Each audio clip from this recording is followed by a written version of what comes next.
Hello, this is lesson 2.1, histograms. So for making a histogram, you need to start with a list of data. I collected data from all of the A and B Monday and Tuesday students for their height in inches. So I'm going to start by putting everything on this board, and I'll list all of the different heights. So 70, 62, 64, 63, 65, 66, 68.5,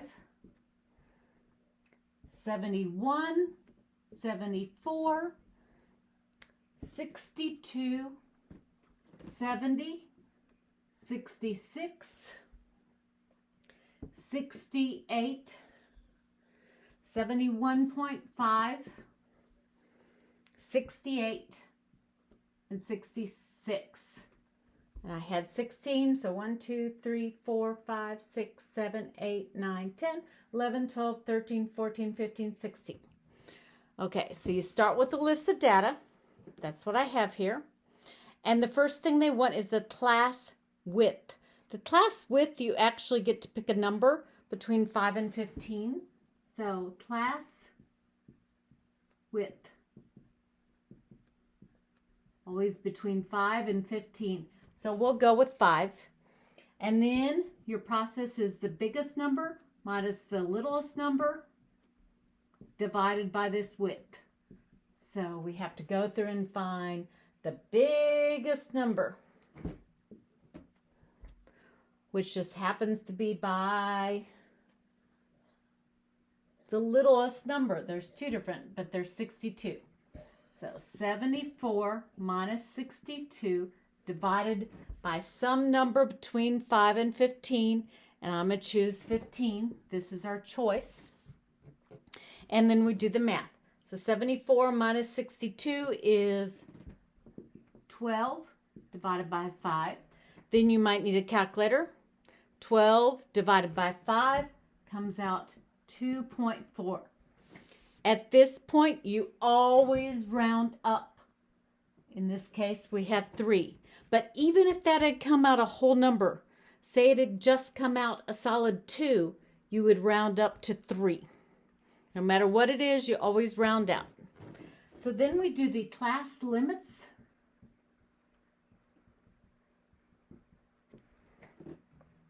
And the class boundaries.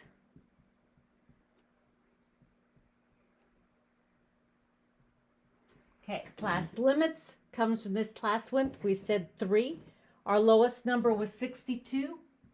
62, 63, 64. Okay, and the next number is 65. 65, 66, 67, 68, 69, 70. 71, 72, 73, 74, 75, 76. So there's our 1, 2, 3, 4, 5 widths because we chose the number 5. Okay, then for class boundaries, subtract a half from the first one, add a half to the second.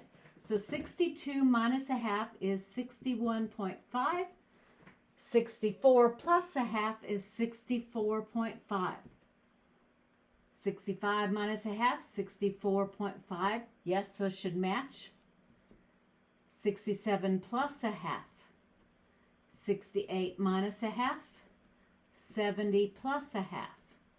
71 minus a half, 73 plus a half. 74 minus a half, 76 plus a half. Those are the class boundaries. Okay, and then we tally. So 70 goes right here. Put a tally mark. Mark it off. 62 goes right up here. Mark it off. 64 is also there. 63 is also there. 65 is in the next one.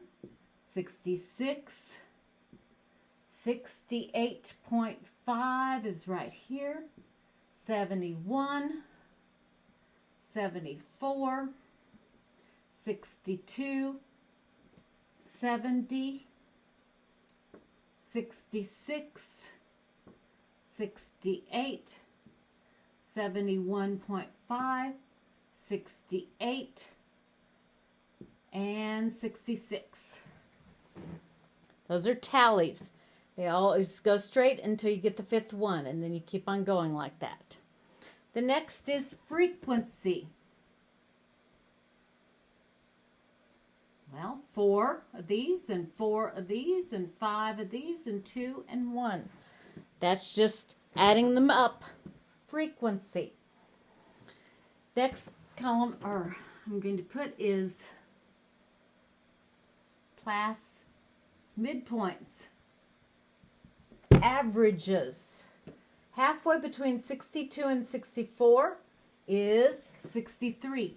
Or we could even do 62 plus 64 divided by 2, average, if they're more complicated numbers. Halfway between 65 and 67. Halfway between 68 and 70. Halfway between 71 and 73. Halfway between 74 and 76. Class midpoints. Okay, relative frequency.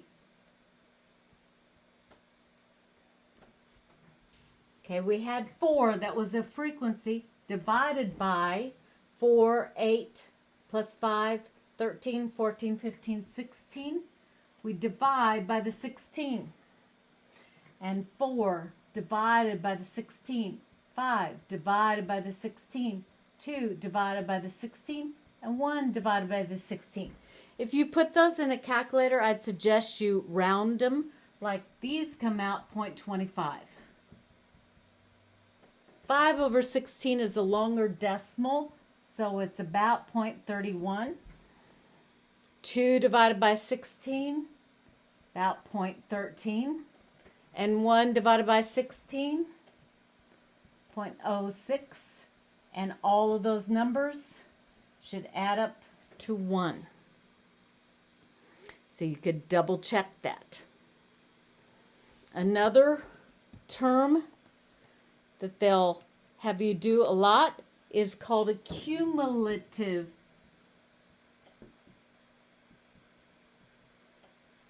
frequency. So it starts from frequency, and on our first line we had 4. In our second line we had 4 more. 4 plus 4 is 8. Cumulative, add as you're going. 8 plus 5 more is 13. 13 plus 2 more is 15. 15 plus 1 more is 16. You always get to the top number on your last one. Cumulative frequency. Okay, then we're going to be able to make 2 different types of graphs from this information. The first one they call an ogive. Okay, and the second one is called a histogram. You've probably had a histogram before at some point. It should look familiar. That's what this whole section is really about. And so we're basically going to have an X and a Y in the first quadrant for both of them. And the bottom is going to be the class boundaries. Class boundaries. You always should label what type it is and label each of the axes. Class boundaries. Okay, so those were the 61.5, so that's where it starts at. And then it went to 64.5. And then the next was 67.5. And then 70.5. And these are in those plan ahead The next one is 73.5. And then we have a 76.5. So the x-axis for an ogive or a histogram, your class boundaries. Start at the lowest, go up, up, up. Okay, for an ogive, they want you to put cumulative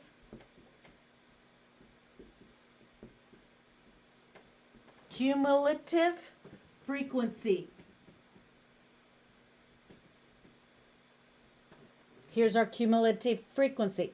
4, 8, 13, 15, and 16. So 16, 4, 5, 6, 7, 8,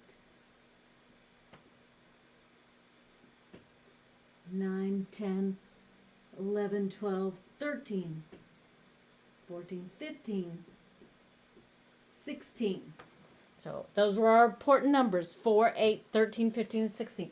So at 64.5 at the top of the boundary, it's up to 4. At the 67.5 at the top of the boundary, it's at 8. At 70.5 at top of the boundary, it's at 13. At 73.5, it's all the way up to 15. And at 76.5, it's to the top to the 16. And then those are connected. And that is an ogive.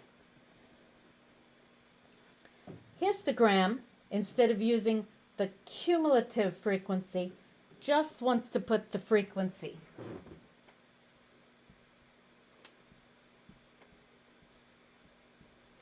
Which was 4, 4, 5, 2, and 1. So the highest we need to go, 1, 2, 3, 4, 5. 1, 2, 3, 4, 5. So the first one goes up to 4. So you basically make a 4 that's a bar that's going up to 4. Second one is also 4. The third one is all the way up to 5. Fourth one is only up to 2. And the last one is up to 1. That's a histogram. We had those class boundaries because the bars touch each other. Similar to a bar graph, but slightly different.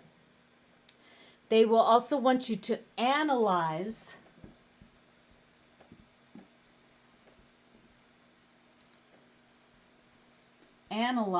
this shape. And the different choices, does it look like a mound? Is it symmetrical? In other words, does it look like this? Is it uniform or rectangular? And basically, that's flat. Does it skew to the left? And I always think that means it drops to the left. And one that drops to the left is down on the left. Skew to the right, drops to the right, starts up high, drops to the right. Or is it bimodal? So it would go up, down, up the second time, twice. So then you have to look at your graph, your histogram, and determine which of these shapes it looks like. I think it starts pretty high and dips down here, so that drops to the right. I would say that this one skews to the right. That should be enough for you to be able to do the 2.1 on WebAssign. Good luck. Remember, call me or email me if you have any question. Thank you.